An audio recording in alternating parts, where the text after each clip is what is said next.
नमस्कार। आप सभी का इस साहित्यिक कथापटल पर हार्दिक स्वागत है। दोस्तों, आज के अंक में मैं लाई हूँ सुप्रसिद्ध लेखिका मृदुला गर्ग जी का संस्मरण, जो उनके परिवार की स्त्रियों पर आधारित है, जिसमें वह बताती हैं कि परंपरागत तरीके से जीते हुए भी लीक से हटकर कैसे जिया जा सकता है। पर इसके पहले आइए सुने मृदुला गर्ग जी के बारे में। सुप्रसिद्ध लेखिका मृदुला गर्ग जी का जन्म 1938 में कोलकाता में हुआ था। पढ़ाई की थी अर्थशास्त्र में, लेकिन मन रमा हिंदी साहित्य में।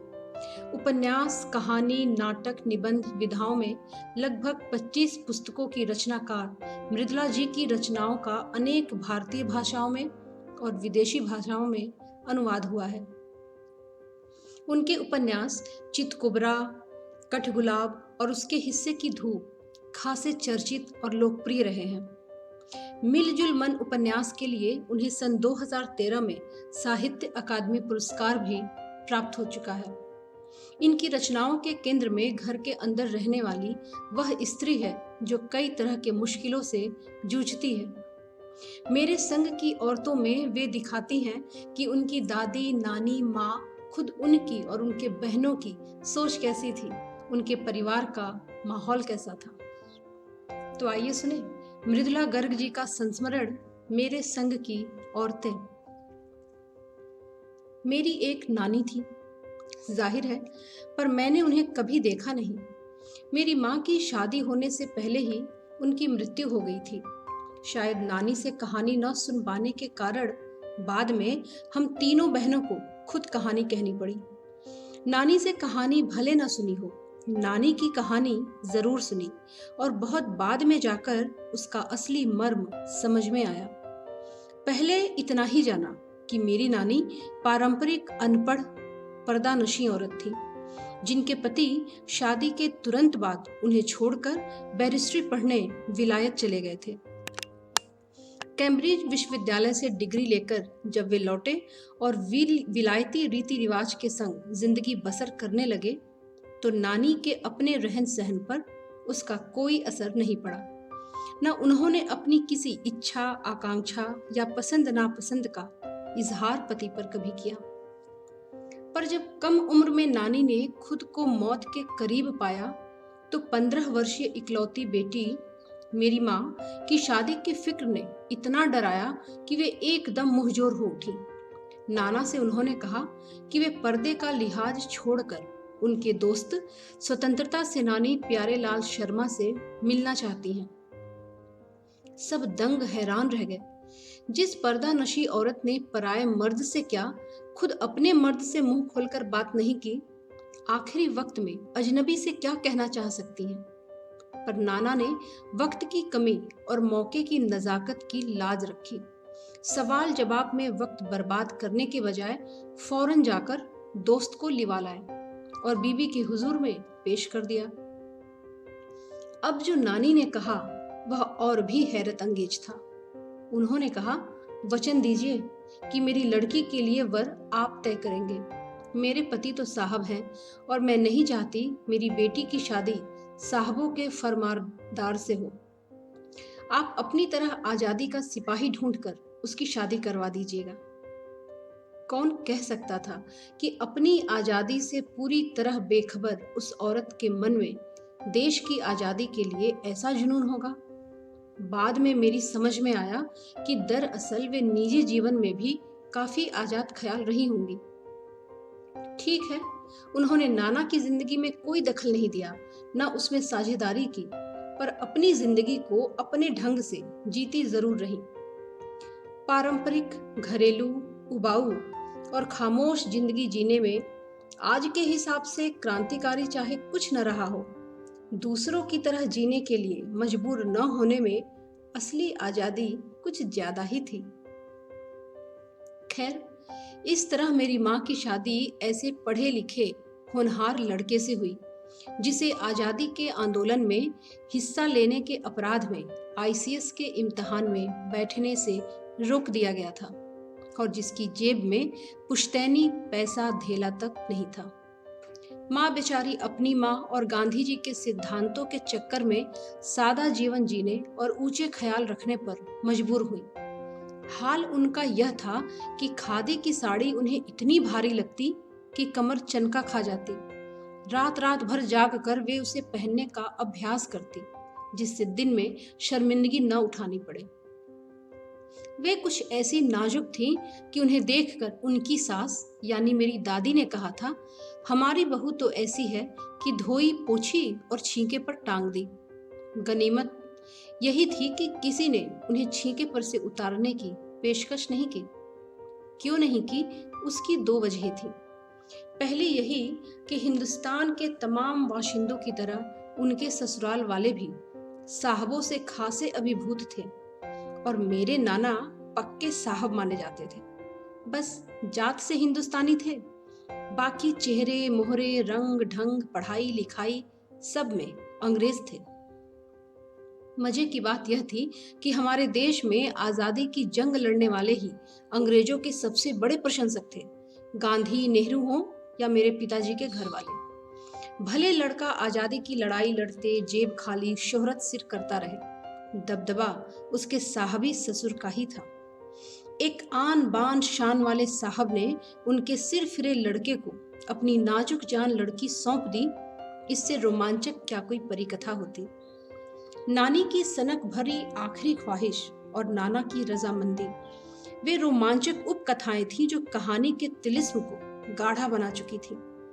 दूसरी वजह माँ की अपनी शख्सियत, उनमें खूबसूरती नजाकत गैर दुनियादारी के साथ ईमानदारी और निष्पक्षता कुछ इस तरह घुली मिली थी कि वे परी जात से कम जादुई नहीं मालूम पड़ती थी।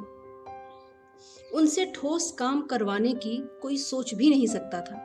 हाँ, हर ठोस और हवाई काम के लिए उनकी जबानी राय जरूर मांगी जाती थी और पत्थर की लकीर की तरह निभाई जाती थी। पर ठोस काम न करवाने का यह मतलब नहीं था कि माँ को आजादी का जुनून कम था, भरपूर था। अपने तरीके से वे उसे भरपूर निभाती रही। जाहिर है कि जब जुनून आजादी का हो तो निभाना भी आजादी से चाहिए, जिस तिस से पूछकर, उसके तरीके से नहीं, खुद अपने तरीके से। हमने अपनी माँ को कभी भारतीय माँ जैसा नहीं पाया। न उन्होंने कभी हमें लाड़ किया, न हमारे लिए खाना पकाया, न अच्छी पत्नी बहू होने की सीख दी। कुछ अपनी बीमारी के चलते वे घर बार नहीं संभाल पाती थी, पर उसमें ज्यादा हाथ उनकी अरुचि का था।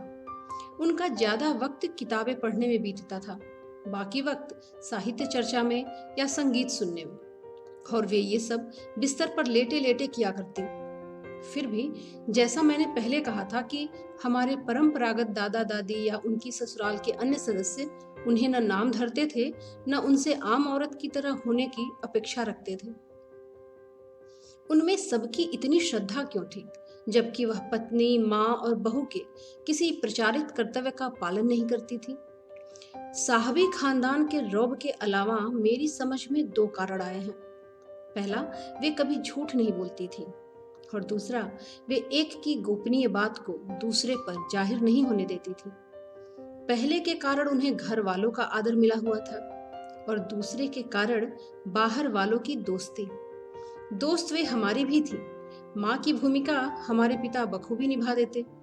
मुझे याद है, बचपन में भी हमारे घर में किसी की चिट्ठी आने पर कोई उससे यह नहीं पूछता था कि उसमें क्या लिखा है। छोटे से घर में 6 बच्चों के साथ सास ससुर आदि के रहते हुए भी हर व्यक्ति को अपना निजत्व बनाए रखने की छूट थी, और इसी निजत्व बनाए रखने की छूट का फायदा उठाकर हम 3 बहनें और छोटा भाई लेखन के हवाले हो गए। लीक से खिसके अपने पूर्वजों में माँ और नानी ही रही होती तो गनीमत था, पर अपनी एक परदादी भी थी जिन्हें कतार से बाहर चलने का शौक था। उन्होंने व्रत ले रखा था कि अगर खुदा के फजल से उसके पास कभी 2 से ज्यादा धोतियां हो जाएंगी तो तीसरी वे दान कर देंगी। जैन समाज में अपरिग्रह की सनक बिरादरी बाहर हरकत नहीं मानी जाती, इसलिए वहां तक तो ठीक था। पर उनका असली जलवा तब देखने को मिला जब मेरी माँ पहली बार गर्भवती हुई। मेरी परदादी ने मंदिर में जाकर मन्नत मांगी कि उनकी पतोहू का पहला बच्चा लड़की हो। यह गैर रवायती मन्नत मांग कर उन्हें चैन नहीं पड़ा। उसे भगवान और अपने बीच पोशीदा रखने के बजाय सरेआम उसका ऐलान कर दिया। लोगों के मुंह खुले के खुले रह गए।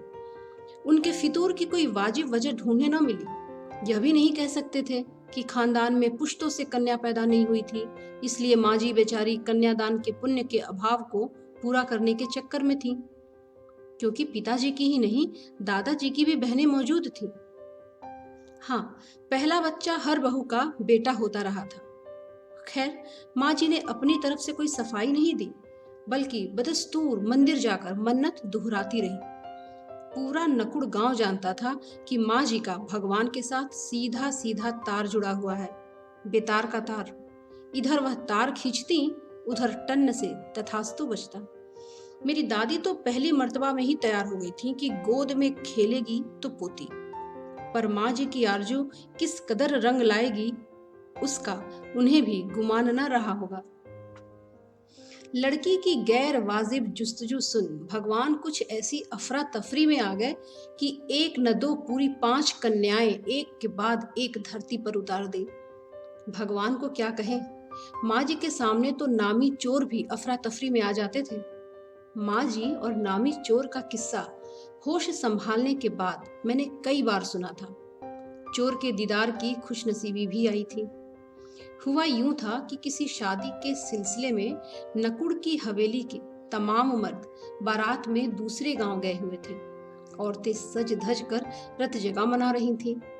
नाच गाने और ढोलक की थाप के शोर में नामी चोर कब सेंध लगाकर हवेली में घुसा, किसी को खबर न हुई। पर चोर था बदकिस्मत। जिस कमरे में घुसा उसमें माँ जी सोई हुई थी। औरतों के शोर से बचने को वे अपना कमरा छोड़ दूसरे में जा सोई थी। चोर बेचारा तमाम जुग्राफिया दिमाग में बिठला कर उतरा था। उसे क्या पता था कि इतनी बड़ी बूढ़ी पुरखिन जगह बदल लेगी। खैर, बुढ़ापे की नींद ठहरी चोर के दबे पांवों की आहट से ही खुल गई। माँ जी ने इत्मीनान से पूछा, कौन? चोर ने युगों से चला आ रहा पारंपरिक असंगत जवाब दिया, जी मैं। माँ जी ने कहा, पानी पिला। चोर झिझक कर रह गया, मैं?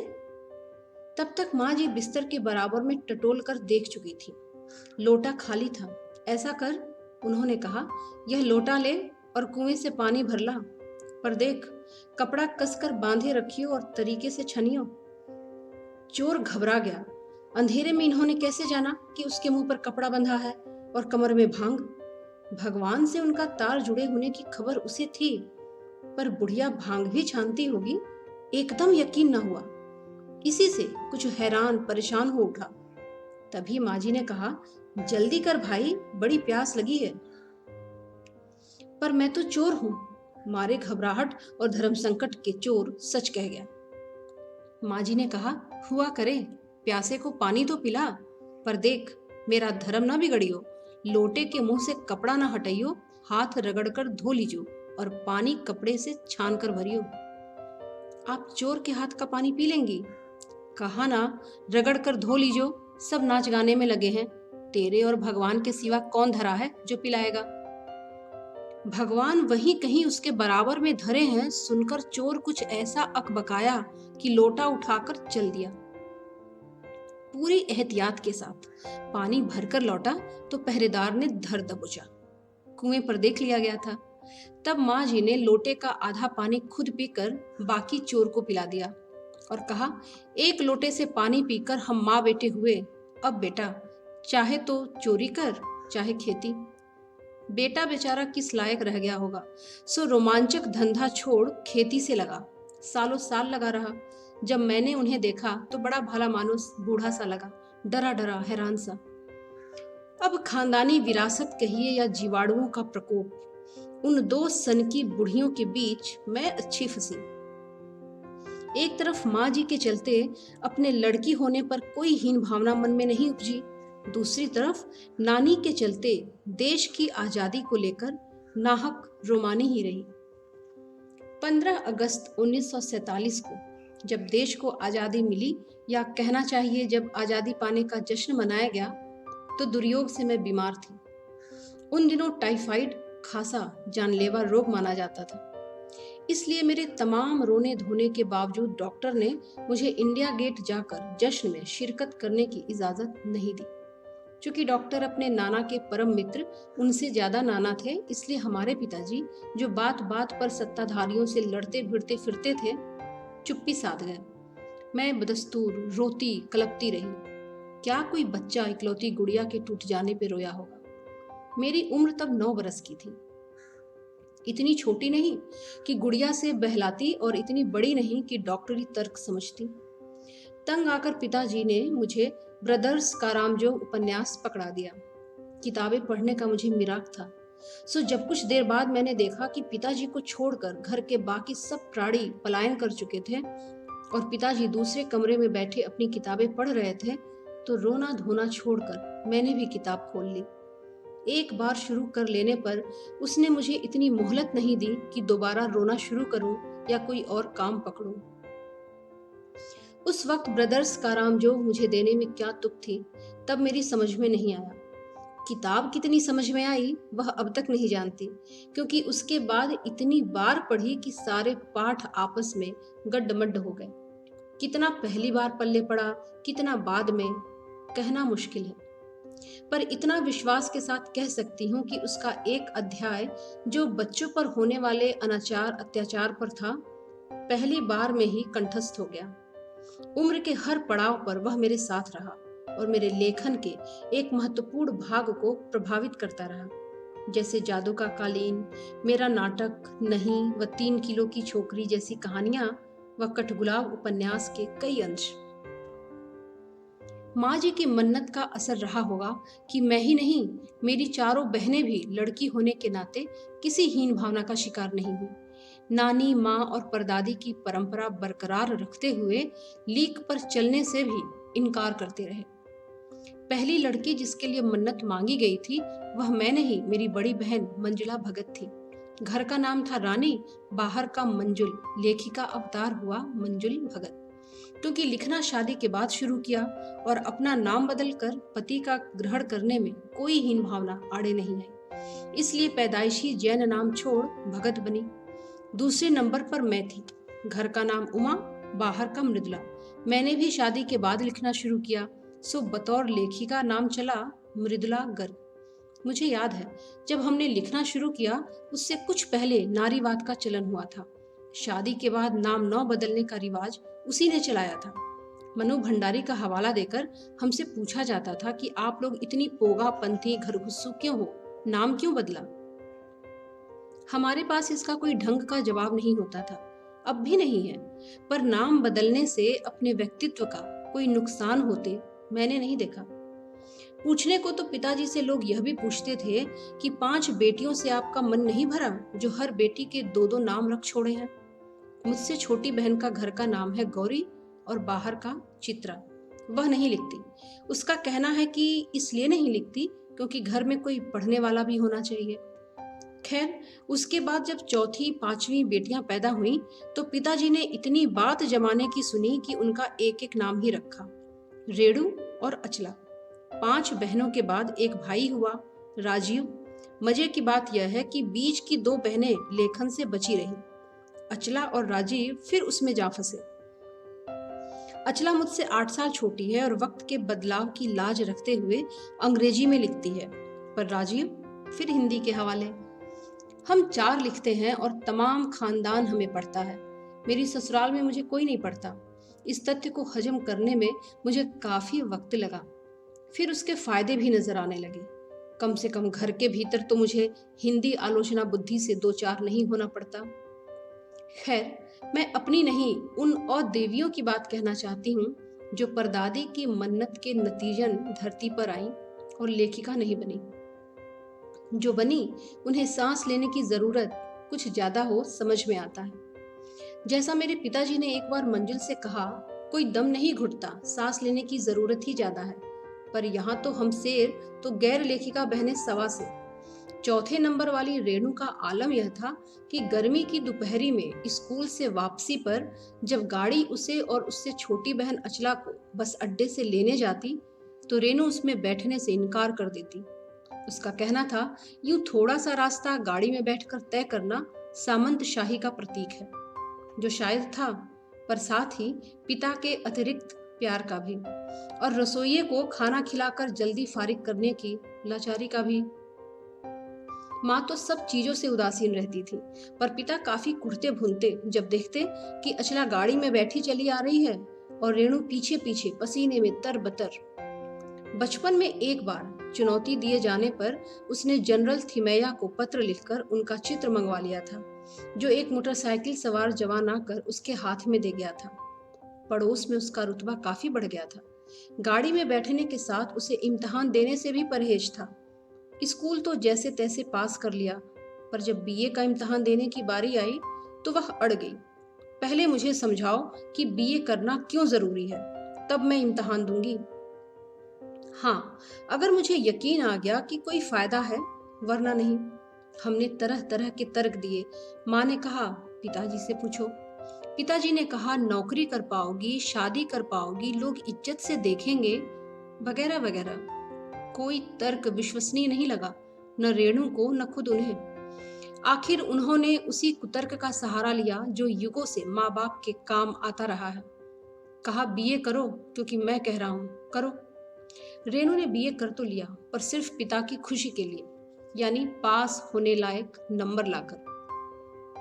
सच बोलने में वह माँ से 2 कदम आगे है। गनीमत यह है कि आधा समय उसके सच सुनकर लोग सोचते हैं कि मजाक कर रही होगी, इसलिए बिना मेहनत वह लोगों को हंसाए रख लेती है। आज भी उसे कोई इत्र भेंट करता है तो कहती है, नहीं चाहिए, मैं तो रोज नहाती हूँ। तीसरे नंबर पर चित्रा है। वह कॉलेज पढ़ने तो जाती थी, पर खुद पढ़ने से ज्यादा दिलचस्पी औरों को पढ़ाने में रखती थी, इसलिए इम्तिहान में उसके अंक कम और उसके शागिर्दों के ज्यादा आते थे। पर अपने यहाँ सब चलता था। उसकी शादी का वक्त आया तो उसने एक नजर में लड़का पसंद करके ऐलान कर दिया कि शादी करेगी तो उसी से। मुश्किल यह थी कि हमारे माँ बाप ही नहीं, खुद लड़का भी उसके निर्णय से वाकिफ नहीं था, पर उसका कहना था, वह जो सोच लेती है करके रहती है। तो उसकी शादी उसी लड़के से हुई। कोई मुश्किल पेश नहीं आई। आती क्यों? उसने कहा, मैंने पहली मुलाकात में ही उसे बतला दिया था कि मैं जो सोच लेती हूँ होकर रहता है। हाँ, तो उसने बात आगे खींची ही नहीं, पहली मुलाकात में ही हथियार डाल दिए। हम में सबसे छोटी बहन अचला काफी दिनों तक कुछ कम खिसकी मालूम पड़ती रही। पिताजी का कहा मानकर पहले अर्थशास्त्र किया, फिर पत्रकारिता में दाखिला लिया, ढंग से पढ़ाई की, पास हुई, पिता की पसंद से शादी भी कर ली, पर उसके आगे लीक पर नहीं चल पाई। घर बार में मन ज्यादा रुचा नहीं, और मंजिल और मेरी तरह उम्र के 30 बरस पार करते ही लिखने का रोग लगा लिया। एक बात हम में एक सी रही, घर बार को परंपरागत तरीके से हमने भले न चलाया हो, पर उसे तोड़ा भी नहीं। शादी एक बार की और उसे कायम रखा, चाहे तलाक के कगार पर खड़ी चली हो, पर कगार तोड़ डूबी नहीं। शायद इसीलिए कि जैसा मैंने अपने पहले उपन्यास में लिखा था, हम सभी विश्वास करती रही होंगी कि मर्द बदलने से कोई प्रयोजन सिद्ध नहीं होता। घर के भीतर रहते हुए भी अपनी मर्जी से जी लो तो काफी है। शादी के बाद मैं बिहार के ऐसे छोटे कस्बे डालमिया नगर में रही, जहां मर्द औरत चाहे पति पत्नी ही क्यों न हो, पिक्चर देखने जाते तो अलग अलग दड़बों में बैठते। मैं दिल्ली से कॉलेज की नौकरी छोड़कर वहां पहुंची थी और नाटकों में अभिनय करने की शौकीन थी। मैंने उनके चलन से हार नहीं मानी। साल भर के भीतर उन्हीं शादीशुदा औरतों को पराए मर्दों के साथ नाटक करने के लिए मना लिया। अगले 4 साल तक हमने कई नाटक किए।